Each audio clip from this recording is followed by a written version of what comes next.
signature promise on which the Prime Minister was elected was to, quote-unquote, negotiate a win with the Americans, to get a deal by July 21st. And here we are, late October, still no deal, still no win, still no elbows, still no jobs, and American tariffs have doubled since the Prime Minister promised he would get rid of them. Yesterday, his latest excuse was that an Ontario government ad prevented him from keeping his promise. So, yes or no, did the Prime Minister or his staff see the ad before it went out? Yes. Mr. Speaker, I'll repeat the answer I just gave to the Leader of the Opposition in French, because he asked the same question in English. Our government, Mr. Speaker, was elected to negotiate an agreement with the United States that's in the interests of Canadian workers and the Canadian industries. Unlike the Leader of the Opposition, Mr. Speaker, we're not going to sign whatever agreement the Americans might suggest. We're going to sign an agreement that benefits Canadian workers and the Canadian economy. And at the same time, Mr. Speaker, we're going to build in Canada, we're going to invest in Canada, and we're going to support Canadian workers and Canadian business. The Prime Minister promised that he'd have a good deal by July 21st. That date has come and gone. And his latest excuse is an ad from the Government of Ontario. He claims that's why he couldn't keep his promise and get a deal.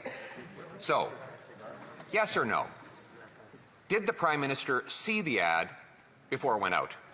Mr. Speaker, as I said a moment ago, our government is committed to working with all partners in our federation, to work with premiers in every part of the country, to work with union leaders and business leaders, to support the Canadian economy and Canadian workers, and to negotiate with the Americans for a deal that's in the interests of Canada. That's been the government position from the beginning. I'm proud of the work that we've done with all the premiers and businesses and union leaders across the country. Speaker, it's the Prime Minister who has said that the ad prevented him from keeping his promise and getting a deal. He claims he was on the verge of getting that deal. So surely if he saw an ad that would interrupt the deal, he would have said no and hit the brakes. So the question is, yes or no, did the Prime Minister or anyone on his staff see the ad before it went out? Yes or no? Mr. Speaker, our government is committed to doing the serious work necessary to get a deal with the United States and to build a strong, resilient Canadian economy. That was the commitment we made to Canadians in the election. That was an election that the Leader of the Opposition lost because people didn't believe he would be serious in either supporting Canadian workers, Canadian businesses, or standing up to the Americans for a deal that's in the interest of all Canadians. Being serious means being honest and telling Canadians.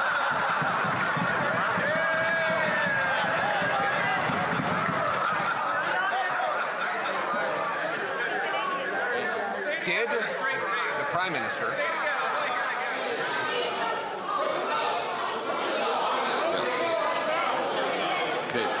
the member can continue, and we'll get a few extra seconds to make up for the interruption. Being honest is a joke to these Liberals, Mr. Speaker.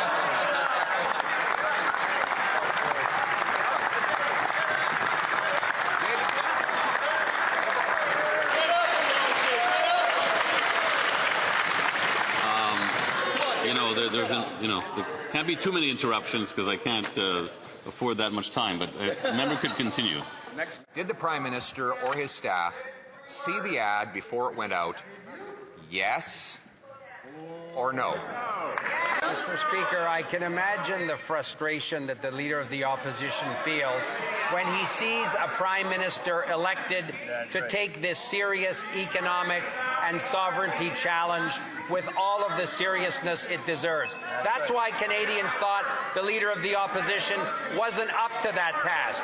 That's why Canadians chose a Prime Minister who takes serious issues seriously, who will defend Canadian workers and Canadian businesses and stand up for the right deal for Canada.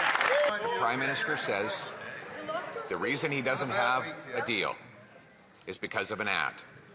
Did he or his staff see the ad before it went out? Yes or no? Again, Mr. Speaker, I can understand the Leader of the Opposition may be frustrated for a whole series of reasons. He's got a caucus meeting coming up this week. He may be very concerned about that as well. Mr. Speaker, what I can tell the Leader of the Opposition and all colleagues in the House is the Prime Minister is committed to doing the difficult, serious work necessary to build the strongest economy in the G7. That starts by supporting Canadian workers, building big in Canada again, and doing everything necessary to get the deal with the Americans that will be in the interest of Canadian workers and Canadian business. Mr. Speaker, there are 100,000 more Canadian workers out of a job since the Prime Minister promised to protect their jobs. He says that they're going to get the best economy in the G7. It's the fastest shrinking economy in the G7. I met with auto workers in Windsor over the weekend who are terrified that the Prime Minister's failures are going to cost them their jobs. He looked those workers in the eyes and he said he would have a good deal by July 21st, and he broke his promise. Now he's blaming an ad. He has a duty to say whether or not he saw the ad that he says blew up the so-called deal he had. So will he do the honest thing and answer the question, did he see the ad, or is it actually his incompetence? Mr. Speaker, just because the Leader of the Opposition keeps asserting the same fake premise doesn't make it real.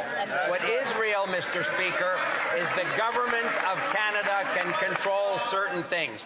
We can control investments that we make in partnership with Canadian businesses and Canadian workers to build a strong economy here. We can work with provinces and territories, as we're proud to do, to defend the Canadian economy and to work with the United States to get an agreement that will be in the interests of Canada, something the Leader of the Opposition will never get a chance to do.